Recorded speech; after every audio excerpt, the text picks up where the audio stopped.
I'm seated at the head of the table in the glass-walled boardroom on the 40th floor. My father sits beside me, wearing that familiar smile, the one he uses when cameras are rolling or investors are watching.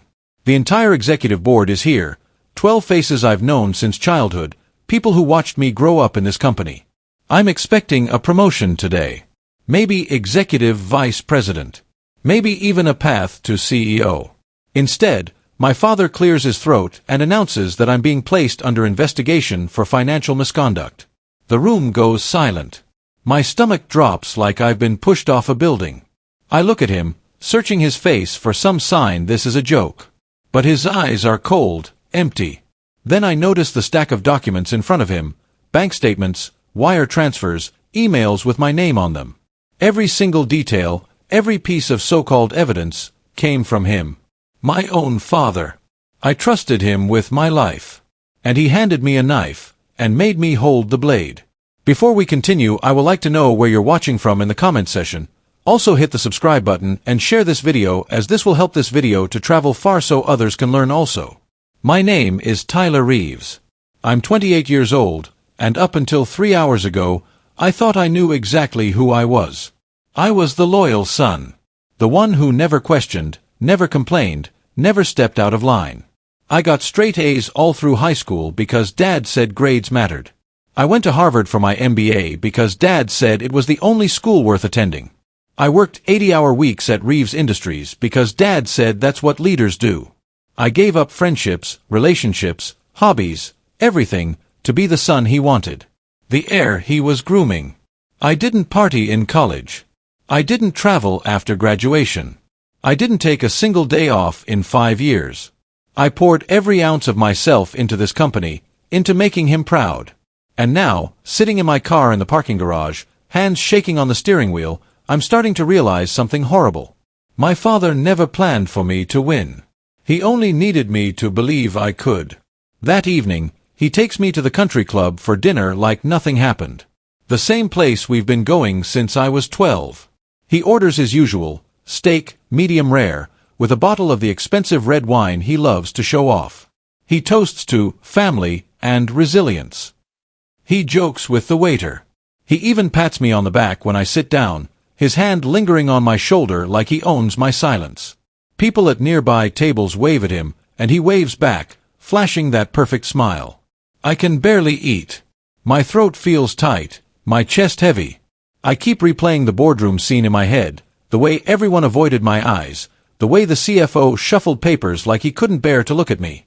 My father leans back in his chair, swirling his wine, completely relaxed. Then he leans in close, his voice low and calm. "Don't ruin my reputation, son," he says. "It's not a request. It's a command." And that's when I know, this isn't over. This is just the beginning. I go home and I can't sleep. I sit at my kitchen table with my laptop, pulling up files from my division, reports I've signed off on, accounts I've managed, transactions I've approved. I'm looking for anything that might explain what happened today. And that's when I see it. Numbers that don't add up. Accounts that were closed without my approval. Wire transfers to offshore banks I've never heard of. Payments marked as consulting fees that I never authorized. My signature is on some of the documents, but I never signed them. I know my own handwriting. I know the way I loop my Y's, the way I cross my T's. These aren't mine. Someone forged them. And there's only one person with access to everything, one person who could pull this off without raising red flags. My father. He didn't just sabotage me. He used me. He turned me into a shield, a scapegoat for whatever he's been hiding. And I was too blind, too loyal, too desperate for his approval to see it. The next morning, I go to the office like normal. I'm not officially suspended yet, just under review, whatever that means. I take the elevator up to the 32nd floor, and just as the doors are about to close, someone slips in. It's Gregory, one of the senior accountants. He's been with the company for 15 years, quiet guy, keeps his head down. He looks at me, then looks away quickly, like he's nervous. The elevator starts moving. It's just the two of us. He shifts his weight, then finally speaks. "I had no idea you'd take the fall," he says quietly. I freeze. What? He doesn't look at me. I thought they'd just bury it. I didn't think they'd throw you under the bus. The elevator dings. He steps out without another word, leaving me standing there, heart pounding. I had no idea you'd take the fall. That was the first domino. Someone else knows. And if Gregory knows, how many others know too? I grew up thinking my father was a king. Our house was massive, always filled with important people. Politicians, investors, celebrities. My mother would host dinners, and I'd sit quietly in the corner, watching my father command the room. He taught me early that image was everything.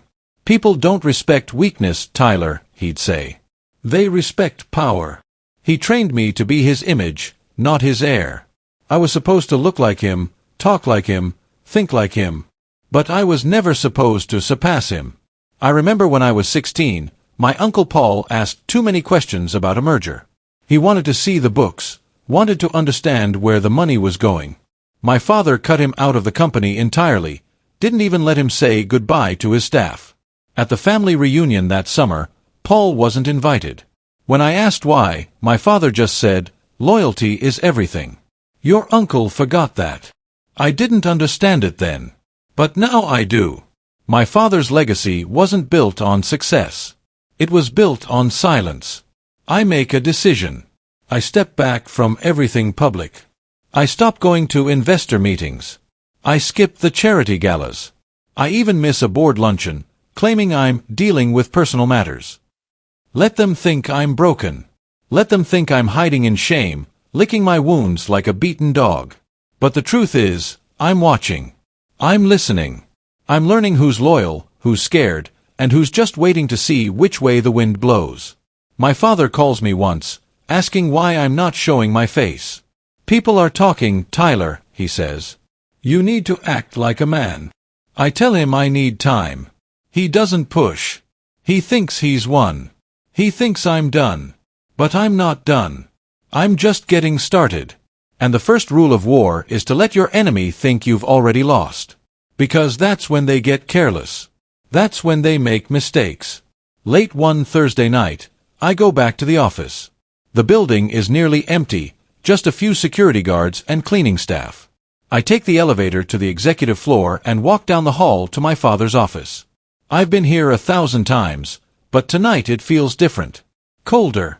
I know he keeps a locked cabinet behind his desk, always has. When I was a kid, I asked him what was in it once. He just smiled and said, "Things you'll understand when you're older." I pick the lock. It's easier than I thought. Inside, there are files. Dozens of them. Bank transfers with my initials forged at the bottom. Emails written in my name that I never sent. Contracts signed with my signature that I never saw. Everything is here. Every piece of the frame-up, carefully documented, perfectly organized. And the handwriting on some of the notes. It's his. Sloppy, rushed, arrogant.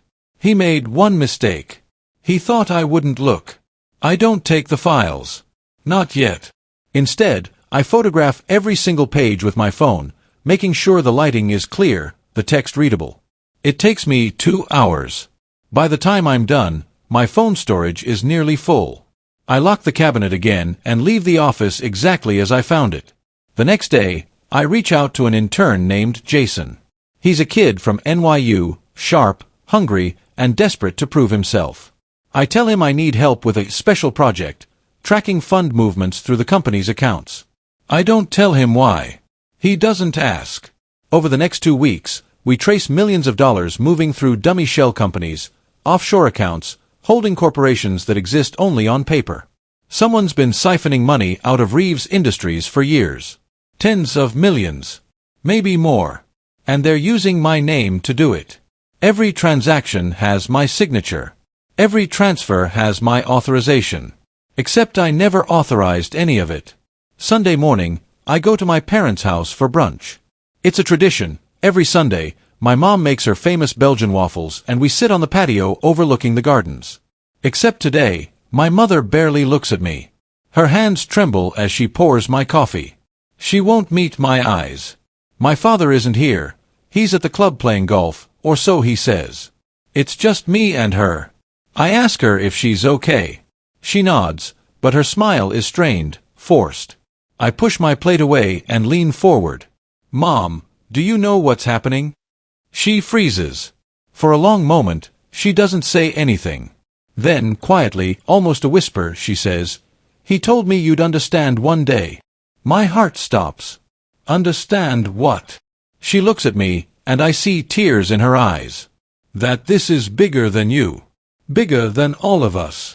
She stands up, smooths her dress, and walks back into the house, leaving me alone on the patio, surrounded by silence and betrayal.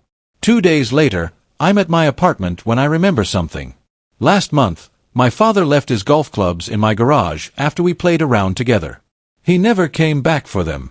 I walk out to the garage and open the bag. And that's when I see it, a phone. Not his usual iPhone. A cheap burner, the kind you buy at a gas station. I turn it on. It takes a minute to boot up, but when it does, I find a folder full of voice memos.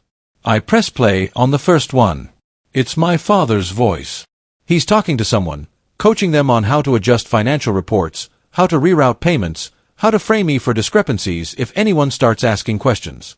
There are dozens of recordings. Conversations with the CFO, with board members, with lawyers. All of them discussing how to protect the company, and how to use me as the fall guy if things go wrong. I didn't just have evidence anymore. I had his voice. And there was no explaining this away. I meet a woman named Lisa at a small coffee shop downtown. She's in her 40s, sharp-eyed, cautious. She used to work in accounting at Reeves Industries until 3 years ago, when my father quietly let her go. No severance, no explanation. Just a polite letter thanking her for her service. I found her through a LinkedIn search. She's working freelance now, doing bookkeeping for small businesses. I tell her why I'm here.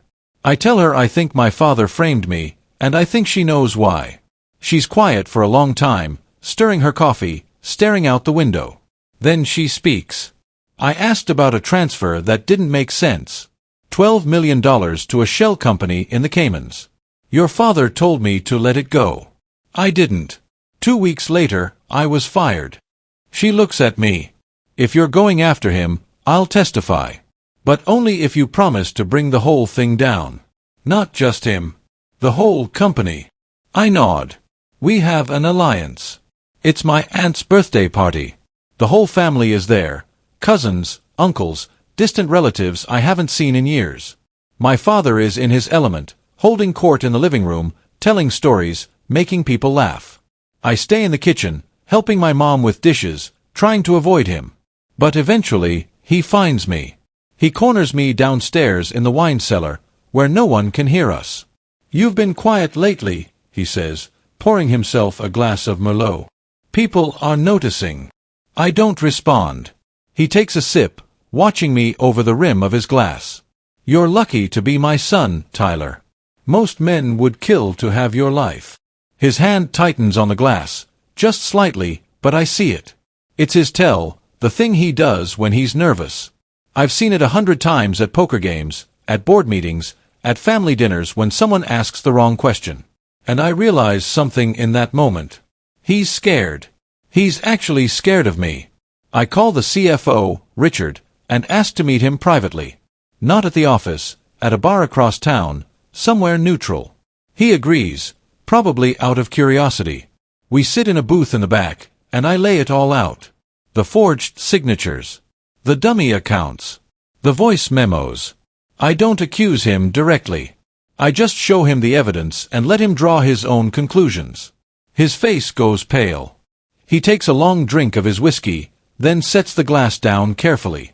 I didn't want to do it, he says finally. But he's the CEO. He controls everything. If I didn't help him, I'd lose my job, my reputation, everything. I lean forward. What else is there, Richard? What am I missing? He looks around, like he's afraid someone's listening. Then he leans in close. You don't know the half of it, he whispers. And I believe him. Because the fear in his eyes is real. I reach out to 3 board members, people who were loyal to me once, people who watched me grow up, who used to say I reminded them of my grandfather. We meet at a private law office on a Saturday afternoon. I bring everything: printed emails, wire logs, the voice recordings from the burner phone. I spread it all out on the conference table like a detective presenting a case. They read through the documents in silence. One of them, Margaret, a woman in her 60s who's been on the board for 20 years, takes off her glasses and rubs her eyes. "This is worse than I thought," she says. Another board member, David, shakes his head. "If this gets out, the company is finished. The stock will tank. Lawsuits will bury us." Margaret looks at me. "Tyler, your father is powerful. He has allies everywhere.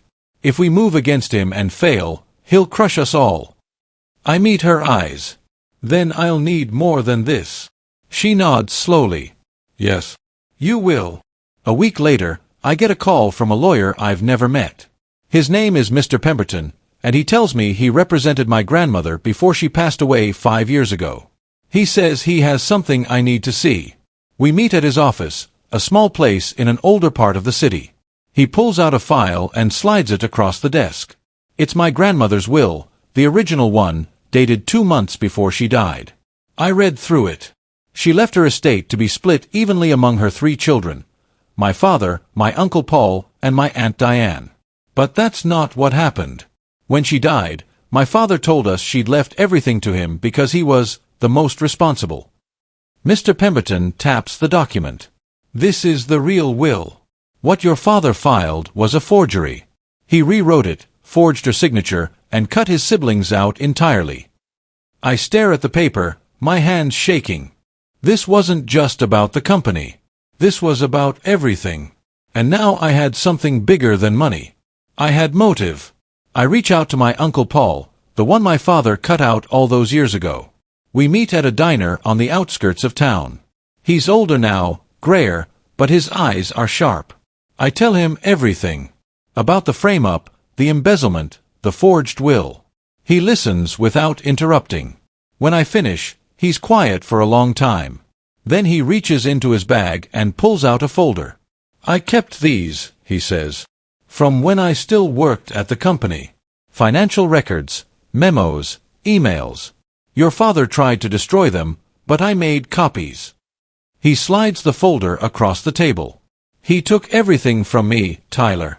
My career, my reputation, my relationship with my own mother. You make sure he loses it all." I take the folder. It's heavy, full. And I know, looking at my uncle's face, that this is more than just business now.